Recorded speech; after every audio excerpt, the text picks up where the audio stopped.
ఎయిర్పోర్ట్లో జాబ్ కోసం చూస్తున్నారా? ఎలా జాయిన్ అవ్వాలో అర్థం కావట్లేదా? ఎవరిని కలవాలో తెలియట్లేదా? అయితే ఈ వీడియో మీకోసమే. హోటల్ మేనేజ్మెంట్ చేశారా, లేక మీకు సూపర్వైజర్ ఎక్స్పీరియన్స్ ఉందా? అయితే ఈ వీడియో స్కిప్ చేయకుండా లాస్ట్ వరకు చూడండి.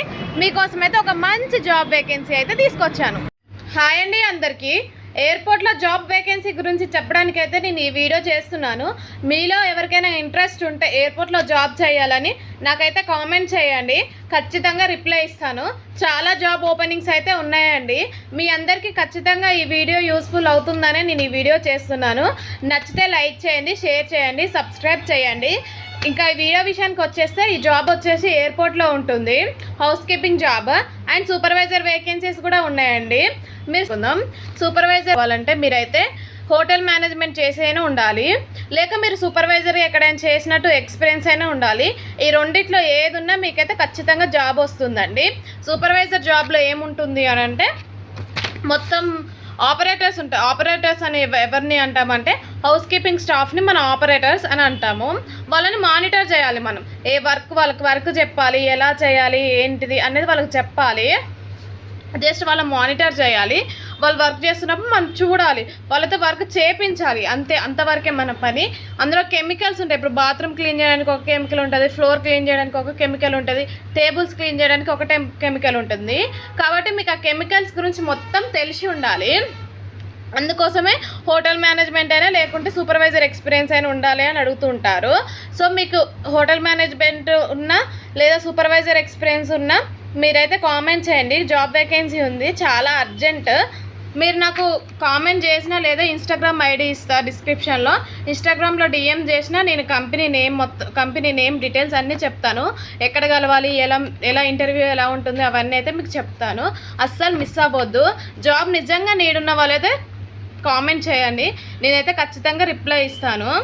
హౌస్ కీపింగ్ జాబ్ విషయానికి వస్తే మీకు ఎలా ఉంటుందంటే షిఫ్ట్స్ ఉంటాయండి. 3 షిఫ్ట్స్ ఉంటాయి. ఎయిర్పోర్ట్లో నువ్వు ఎక్కడ ఏ కంపెనీలో చేసినా మీకు ఖచ్చితంగా 3 షిఫ్ట్స్ అయితే ఉంటాయి. ఎవరికో కొంతమందికి లక్ ఉన్న వాళ్ళకి మాత్రమే జనరల్ షిఫ్ట్స్ అయితే దొరుకుతాయి. ఎయిర్పోర్ట్లో మొత్తం 3 షిఫ్ట్స్ అయితే చేయాల్సిందే. 3 షిఫ్ట్స్ అంటే A shift, B shift, C shift. అంటే పొద్దున మీరు 7 గంటలకి డ్యూటీకి ఎక్కితే మధ్యాహ్నం 3:30 కల్లా దిగుతారు డ్యూటీ. మధ్యాహ్నం 2 గంటలకు ఎక్కితే నైట్ 10 గంటలకు దిగుతారు. నైట్ 9:30కి ఎక్కితే పొద్దున 7:30, 8 గంటల లోపు దిగుతారు. ఈ మధ్యలో కొంచెం ఎక్కువ టైం అనిపిస్తుంది కదా మీకు. అదేంటి అంటే ఇప్పుడు మీరు పొద్దున షిఫ్ట్ చేస్తున్నారు కదా, మధ్యాహ్నం షిఫ్ట్ వాళ్ళు కొంచెం ముందు రావాలి. వచ్చి వాళ్ళు డిప్లొమెంట్ చేసుకొని యూనిఫామ్ చేంజ్ చేసుకొని వాళ్ళు లొకేషన్ అంటే మీరు చేసే పని దగ్గరికి వెళ్ళే లోపు మీకు ఆ టైం అయితే అయిపోతుంది. అందుకోసమే మనం షిఫ్ట్కి వచ్చే ముందు కొంచెం ముందు రావాలన్నమాట. ఒక అర్ధగంట ముందు వస్తే ఈ పని అంతా చేసేలోపు మనకు టైం అవుతుంది, మనం లొకేషన్కి వెళ్ళిపోవచ్చు. లొకేషన్ అంటే మీరు పని చేసే ప్లేస్ ఉంటుంది కదా, దాన్ని ఇక్కడ లొకేషన్ అని అంటారు.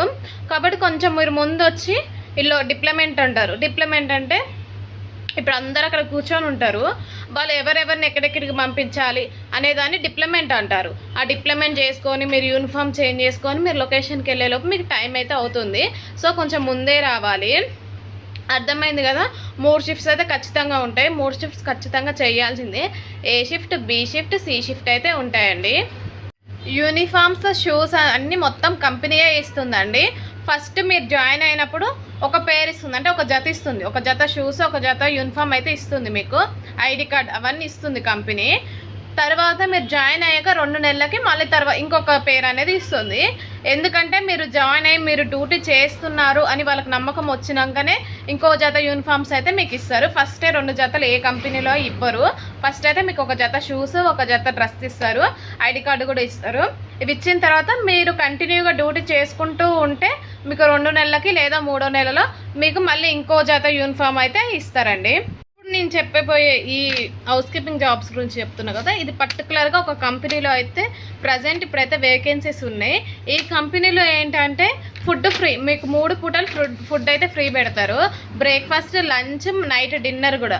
అంటే పొద్దున తినొచ్చు, మధ్యాహ్నం తినొచ్చు, నైట్ తినొచ్చు. మీరు షిఫ్ట్కి వెళ్ళినప్పుడు మీకు అక్కడే ఫుడ్ అయితే పెడతారు. ఇప్పుడు నేను చెప్పబోయే కంపెనీలో మాత్రమే ఫుడ్ పెడతారన్నమాట. నేను కంపెనీ నేమ్ ఇట్లా సోషల్ మీడియాలో చెప్పొచ్చో చెప్పకూడదో నాకైతే తెలియదు. నేను కూడా అదే కంపెనీలో చేస్తున్నాను, యాజ్ ఏ అడ్మిన్గా చేస్తున్నాను నేను. మీకు నిజంగా ఇంట్రెస్ట్ ఉండి నిజంగా మీకు హౌస్ కీపింగ్ జాబ్స్ కావాలి అంటే కామెంట్ చేయండి, లేదా ఇన్స్టాగ్రామ్ ఐడి డిస్క్రిప్షన్లో ఇస్తాను, అక్కడ నాకు డైరెక్ట్ డిఎం అయినా చేయండి. కంపెనీ నేమ్, డీటెయిల్స్, ఎక్కడికి రావాలి, ఎలా జాయిన్ అవ్వాలి, ఏమేమి తెచ్చుకోవాలి అనే డీటెయిల్స్ అన్నీ నేను చెప్తాను అన్నమాట. ఇంకా శాలరీ విషయానికి వస్తే మీకు 14,500 అంటే పిఎఫ్ ఈఎస్ఐ కట్ అయ్యి మీకు చేతికి 14,500 వస్తుంది. మీరు ఇంకా ఓటీస్ కూడా చేసుకోవచ్చు అండి. ఓటీ అంటే మీ డ్యూటీ కాకుండా ఇప్పుడు ఫర్ సపోజ్ మీరు పొద్దున డ్యూటీకి వచ్చారు అనుకోండి, మీ పొద్దున డ్యూటీ అయిపోతుంది. తర్వాత ఒకవేళ కంపెనీకి అవసరం ఉంటే మీరు మధ్యాహ్నం డ్యూటీ కంటిన్యూ చేయండి అంటే మీరు మధ్యాహ్నం డ్యూటీ కూడా చేసుకోవచ్చు. అప్పుడు మీకు పొద్దున డ్యూటీకి శాలరీ పడుతుంది, మీకు మధ్యాహ్నం డ్యూటీకి శాలరీ పడుతుంది. దీన్నే ఓటీ అంటారు. ఓటీస్ కూడా ఉంటాయి. మీరు ఓటీస్ చేసుకుంటే కూడా మీకు మంచిగా డబ్బులు అయితే సంపాదించుకోవచ్చు. ఓటీలు కూడా చేసుకునే వాళ్ళకైతే ఇది బెస్ట్ ఆపర్చునిటీ. మంచిగా వచ్చి జాబ్స్ చేసుకొని ఓటీ డ్యూటీ చేసుకుంటే మీకైతే చాలా డబ్బులు అయితే వస్తాయి. వీక్ ఆఫ్స్ విషయానికి వస్తే మీకైతే నెలకి 4 వీక్ ఆఫ్స్ ఉంటాయి. మీరు వీక్ ఆఫ్స్ తీసుకున్నా మీకు డబ్బులు ఏం కట్ అవ్వవు. 4 రోజులు అంటే వరుసగా కాదు, వారానికి ఒక వీక్ ఆఫ్ తీసుకోవాలి. మీరు వీక్ ఆఫ్ తీసుకోకుండా డ్యూటీ చేసినా మీకు డబ్బులు శాలరీ అనేది పడుతుంది. మీరు వీక్ ఆఫ్ తీసుకున్న శాలరీ ఏం కట్ అవ్వదు అన్నమాట. 4 వీక్ ఆఫ్ నెలకి అయితే 4 వీక్ ఆఫ్స్ ఉంటాయి. అంటే వారానికి ఒక వీక్ ఆఫ్, వరుసగా 4 రోజులు తీసుకొని వీక్ ఆఫ్ అని అట్లా ఉండదు, కానీ వారానికి ఒకటి కంపెనీని బట్టి ఉంటాయి. నెక్స్ట్ వీడియోలో నేను ఏమేమి డాక్యుమెంట్స్ తెచ్చుకోవాలి, ఏమేమి అవసరం ఉంటుంది అనే విషయాన్ని అయితే చెప్తాను. Just wait for part 2 video.